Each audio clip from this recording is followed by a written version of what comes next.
Welcome to Weekly Digest, where we highlight the works of ministers of government as they advance the government's agenda.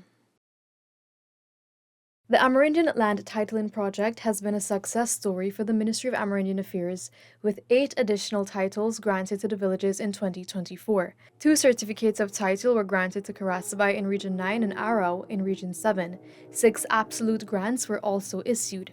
That speaks volume for the amount of investment, the amount of effort and responsible approach to the work as it relates to land tenure. Residents in Amerindian villages are enjoying easier transport in and out of their villages.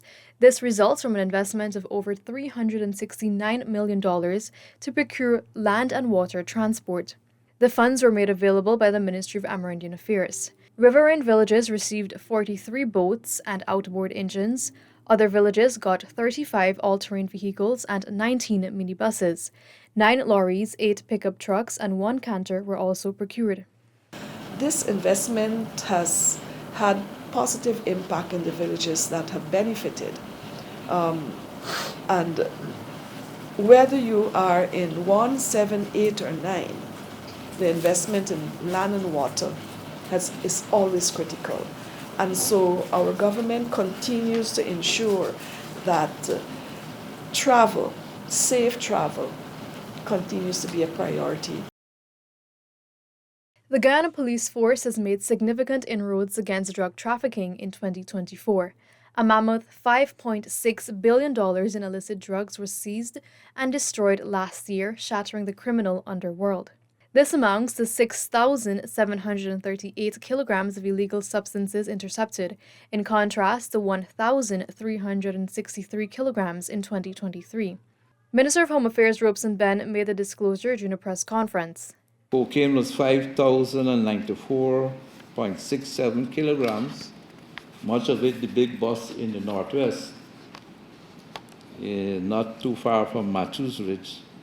And for cannabis, 1,643.45 kilograms. Guyana's crime-fighting efforts is now advanced with the addition of new cutting-edge technology. On Wednesday, the Guyana Forensic Science Laboratory unveiled the Caribbean's first scanning electron microscope. The $86 million equipment will improve the analysis of gunshot residue and other forensic evidence.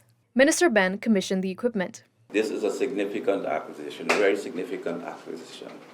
And this acquisition points out our government's approach towards bringing the technology, the knowledge and the expertise in relation to matching up with what is happening in our country. Residents of Madya, Campbelltown, El Paso, Mycobee, and outlying areas in Region 8 learned about restorative justice and the government's plan to implement the doctrine nationwide. An awareness session was held at the Campbelltown Benab. The Restorative Justice Initiative is focused on rehabilitating offenders through a process that involves the victim and the community, and the residents are satisfied with the plan. You have punished him, and it has not yielded any change. So the experts have said, work with them, rehabilitate them, reform them, so that when they come out of prison, they come out better. Or better yet, in appropriate cases, don't even send them into prison. Work with them on the outside.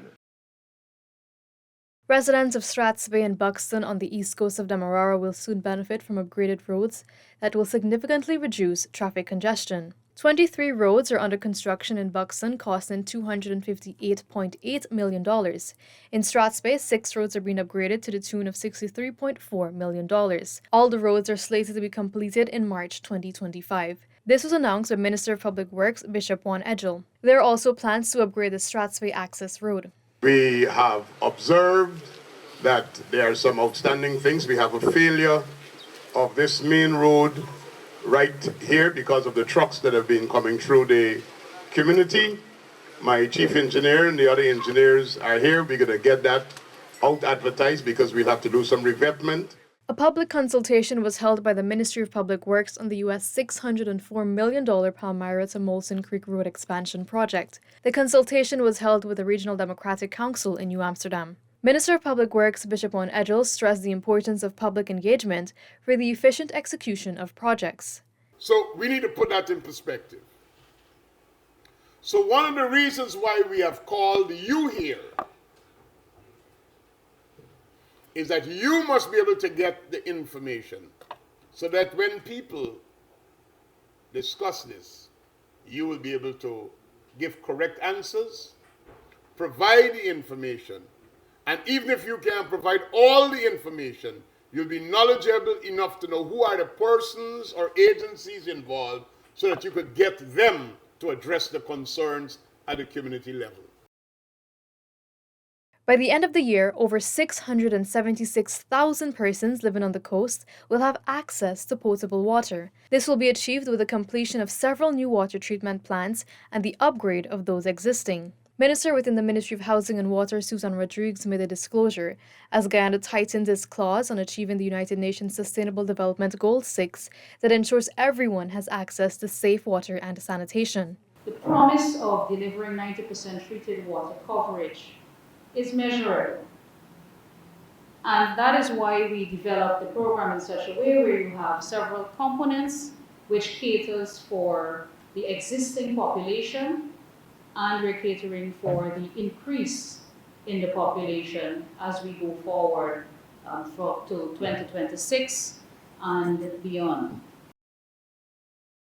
Key sectors in Guyana's extractive and mining industry have performed extraordinarily well in 2024. This led to greater production and revenue. A major success story has unfolded within the bauxite sector. 1.7 million tons of bauxite were produced in 2024, a 225% increase from 2023. We have over 1,000 persons now working in the bauxite sector.